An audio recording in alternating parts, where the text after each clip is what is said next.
Charity പ്രവർത്തനങ്ങളുടെ ഹസ്തങ്ങൾ നീളുകയാണ്. എൻ്റെ അടുത്ത് പലരും കുന്നംകുളത്തെ ഒരുപാട് സ്വകാര്യ ആശുപത്രിയിലെ ആളുകൾ ബഹുമാനപ്പെട്ട മന്ത്രിയെ ചടങ്ങിൽ കിട്ടണം എന്ന് പറഞ്ഞ് വരാറുണ്ട്. ഞാൻ അവർക്ക് വേണ്ടി ആർക്ക് വേണ്ടിയും ഇതുവരെ മന്ത്രിയെ ശുപാർശ ചെയ്തിട്ടില്ല. ഒരിടത്ത് മന്ത്രി വരുന്നതിനെ ഞാൻ മുടക്കുകയും ചെയ്തു. അതിന് അർഹതയില്ലാത്തതുകൊണ്ടാണ് അങ്ങനെ ചെയ്തത്. ഇവിടെ സൈക്കോയും മറ്റ് ഭാരവാഹികളും കൂടി ശ്രീമതി ടീച്ചറെ പരിപാടിക്ക് വേണം എന്ന് പറഞ്ഞ് വന്നപ്പോൾ ഞാൻ തന്നെ അതിനു വേണ്ടി മാത്രം തിരുവനന്തപുരത്ത് പോയി ഈ കാര്യം നടത്തിക്കൊടുത്തത് ഈ സ്ഥാപനത്തോട് എനിക്കുള്ള വിശ്വാസവും എൻ്റെ അനുഭവങ്ങളുമാണ്. ഈ അൻസാർ സ്ഥാപനങ്ങൾ തിരുമലാവിൽ വരുമ്പോൾ അന്ന് വലിയ ആശങ്ക നാട്ടുകാർക്കുണ്ടായിരുന്നു.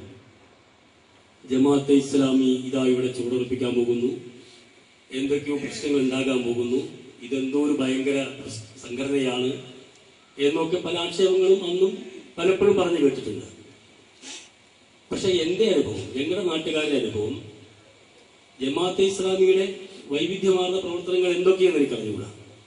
പക്ഷേ അവിടുത്തെ പ്രവർത്തനം അങ്ങേയറ്റം പ്രോഗ്രസീവാണ്, ജനങ്ങൾക്ക് ഏറ്റവും സഹായകരമായ ഒന്നാണ്, ദീനതയാൽ അടിസ്ഥാനത്തിലുള്ള പ്രവർത്തനമാണ്.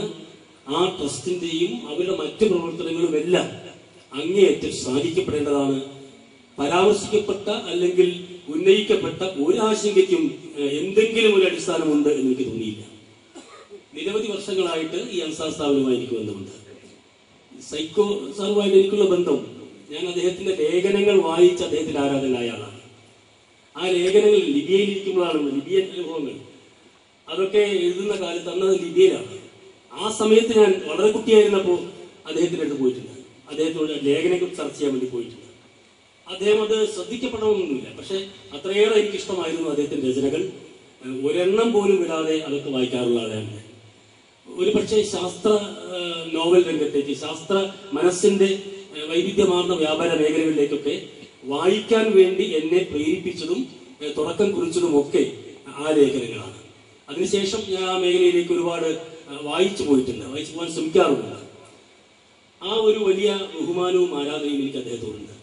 അൻസാർ സ്ഥാപനത്തിൽ അദ്ദേഹം വന്നതിന് ശേഷവും അദ്ദേഹം നടത്തിക്കൊണ്ടിരിക്കുന്ന പ്രവർത്തനങ്ങളും അവിടെയുള്ള ഈ മാനസികാസ്വാസ്ഥ്യമെല്ലാമുള്ള, ഇപ്പം അങ്ങനെ പറയാൻ പാടില്ലെന്നാണ് സർക്കാർ പറയുന്നത്, അതല്ല അതിന് ഉപയോഗിക്കേണ്ട പദം എന്നാണ്.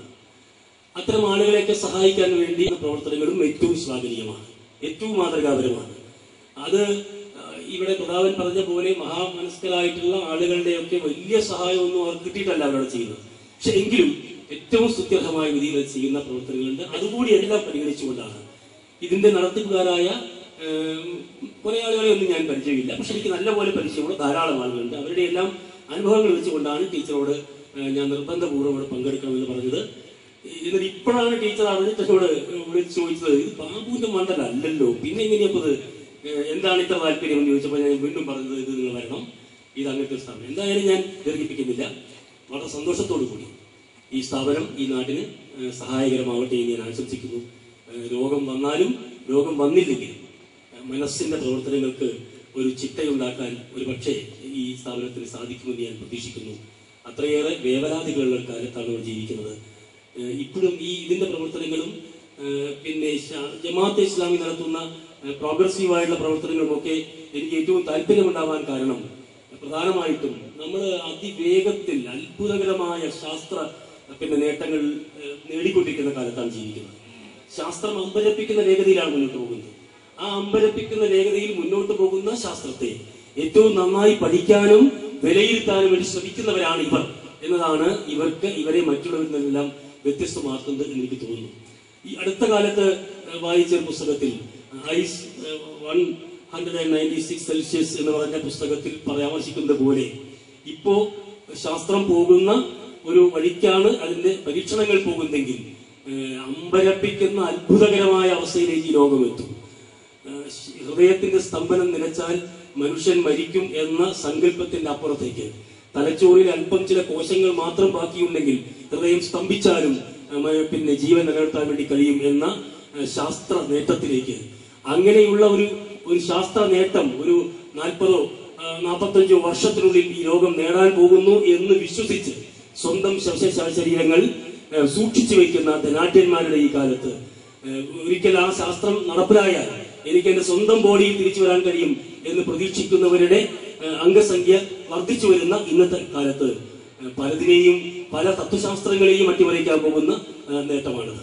കാരണം ഇന്നലെ വരെ അത് യാഥാർത്ഥ്യമാകുമ്പോൾ നമ്മുടെ ഉള്ളിലേക്ക് കൊള്ളിയാൻ പോലെ വരാൻ പോകുന്ന ഏറ്റവും പ്രധാനപ്പെട്ട ചോദ്യം, പ്രശ്നം, ഇന്നലെ വരെ ഞാൻ ദഹിപ്പിച്ചതെല്ലാം, ഞാൻ സംസ്കരിച്ചതെല്ലാം, എന്റെ അച്ഛനും അമ്മയും അടക്കമുള്ള മുഴുവൻ ആളുകളെയും ഞാൻ സംസ്കരിച്ചത് അവർ അല്ലായിരുന്നല്ലോ എന്ന ഒരു പുതിയ ചിന്ത എന്തെല്ലാം ലോകത്തിൽ ഉണ്ടാക്കുമെന്ന് പറയാനാവില്ല.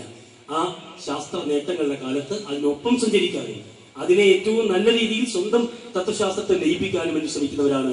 അത് മാറി നിൽക്കുകയല്ല എന്റെ മുമ്പിൽ ഇരിക്കുന്ന ഈ ആളുകളെല്ലാം ചെയ്യുന്നത് എന്നത് തീർച്ചയായിട്ടും അഭിനന്ദനീയമാണ്.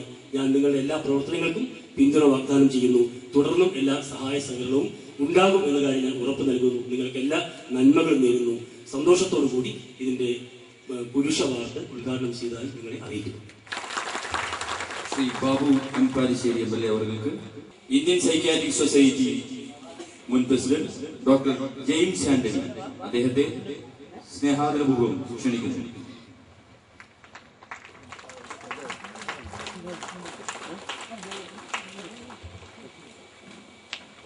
ശ്രീ പ്രതാപൻ, ശ്രീ ബാബു പാലിശ്ശേരി, എൻ്റെ പ്രിയ സുഹൃത്ത് പ്രൊഫസർ മുഹമ്മദ്, മറ്റു വേദിയിലുള്ള വിശിഷ്ട വ്യക്തികളെ, സദസ്സിലുള്ള വിശിഷ്ട അതിഥികളെ, സഹോദരി സഹോദരന്മാരെ, പ്രിയപ്പെട്ട കുട്ടികളെ, ഈ പ്രൗഢ ഗംഭീരമായ സദസ്സിൽ